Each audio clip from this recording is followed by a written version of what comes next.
नमस्कार दोस्तों, मैं विवेक प्रशांत इस वीडियो में आपका स्वागत करता हूं। क्या आपको पता है एफआईआई ने 1.5 लाख करोड़ रुपए 2025 में इंडियन मार्केट से निकाल दिया है। सिर्फ नवंबर में 12,500 करोड़ रुपए मार्केट से निकाल दिया है। लेकिन ये एफआईआई और एफडीआई है क्या?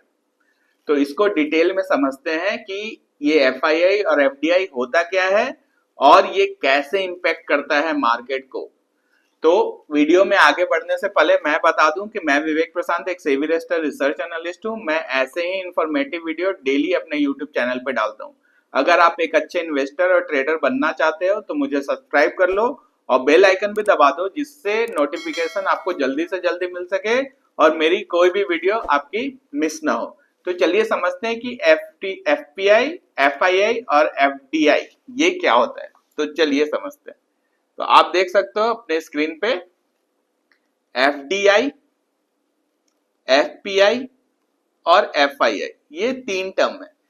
ठीक है, तो पहला जो होता है उसको बोलते हैं फॉरेन डायरेक्ट इन्वेस्टमेंट।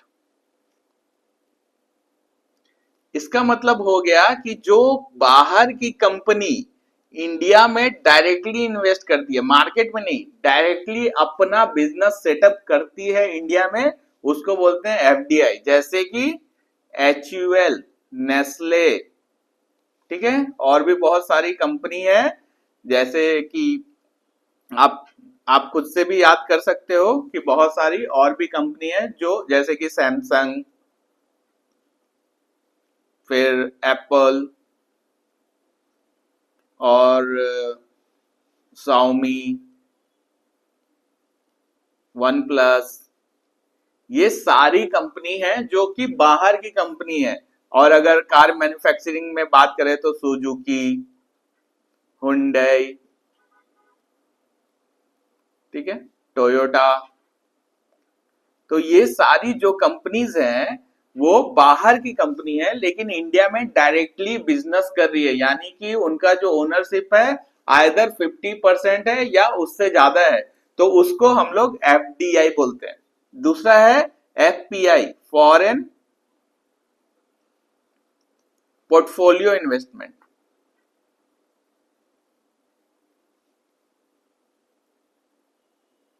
ये यहां पर बिजनेस नहीं करती है, ये इंडियन मार्केट में पैसा लगाती है। इसी तरह एक और है, उसको बोलते हैं फॉरेन इंस्टीट्यूशनल इन्वेस्टमेंट।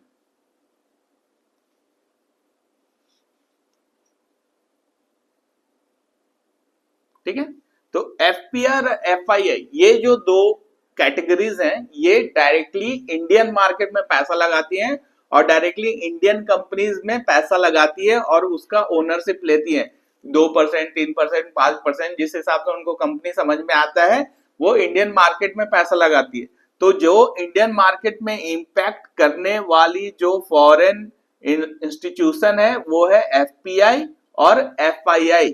ठीक है, तो अगर एफपीआई और एफआईआई मार्केट से पैसा वापस अपने कंट्री में लेके जा रहे हैं तो मार्केट गिरेगा, और अगर वो पैसा वापस इंडियन मार्केट में डाल रहे हैं तो वो मार्केट बढ़ेगा। लेकिन पिछले एक साल से इंडियन मार्केट ने कोई भी रिटर्न इसलिए जनरेट नहीं किया है क्योंकि मैंने जो स्टार्टिंग में आपको नंबर बताया था, 1,52,479 करोड़, यानी कि 1,52,479 करोड़ 2025 में एफपीआई और एफआईआई ने इंडियन मार्केट से निकाले हैं। जो कि लंबे समय तक इन्वेस्ट किया था उसको उन्होंने निकाला है, अपने कंट्री में वापस ले गए हैं। और सिर्फ नवंबर में 12,569 करोड़ का उन्होंने आउटफ्लो किया। इसको बोलते हैं आउटफ्लो, यानी कि इंडियन मार्केट से पैसा उन्होंने निकाला है।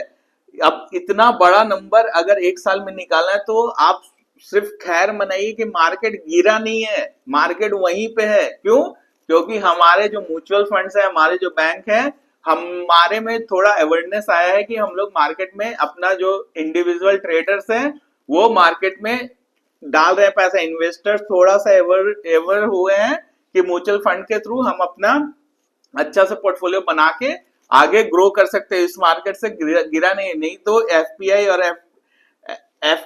और एफआईआई ने तो 1.5 लाख करोड़ का यहां से आउटफ्लो किया था ये पूरे साल में 2025 में अभी भी एक महीना बाकी है कि हो सकता है कि और भी पैसे यहाँ सर वो खींच कर लेकर गए, लेकिन अब मार्केट में उतना फर्क पड़ता नहीं है।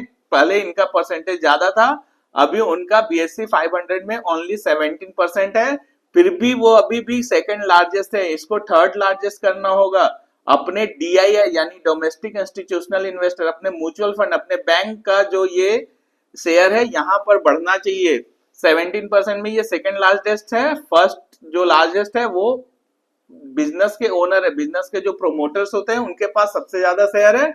और दूसरा इंडियन कंपनी का जो शेयर है वो BSE 500 का वो है FPI और FII। अभी भी ये बहुत वरी का बात है, इसलिए हम लोगों को अपना म्यूचुअल फंड का पोर्टफोलियो धीरे करके इंक्रीज करना चाहिए, जिस कारण से बाहर का कोई भी फोर्स हमारे इंडियन मार्केट को इधर उधर ना कर सके और हमारा जो ग्रोथ पोटेंशियल है वो बना रहे। लेकिन हम लोग ये FII और FPI का डेटा कहाँ देख सकते हैं?